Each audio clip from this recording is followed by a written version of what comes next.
Sultan'dan ferman vardır. Şahı Devran Sultanımız Mehmet için merdi meydan vaktidir. Rahmetli Sultanımız Murat'ın hatunu Mara Hatun yakalanıp zindana atılmıştır. Büyük ve güçlü Sırbistan nasıl kurulur herkes görecek. Türkler gelecek, tahtını başına geçirecek. Vazife için hazır olun yiğitler.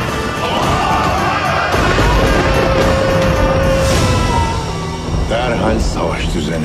Bu en büyük lafımız olacak. Size adaletin sultanı Mehmet Han'ın selamlarını getirdik. Cihan Fatih'ini topraklarımıza bekliyoruz. Büyük Akıncı Konur Alp. Sonunda kafese girdin ha? Kalbinize girdik. Bir gün bir akıncı kelleni almak için çıka gelir. Sen de kimsin? Adaletin kılıcı. Ben Kral Lazar.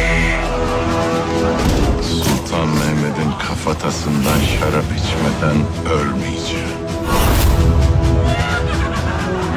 Bu topraklarda tek bir Türk kalmayacak. İntikam benimle olsun.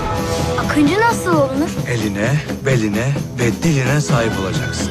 Ben de Türk olacağım.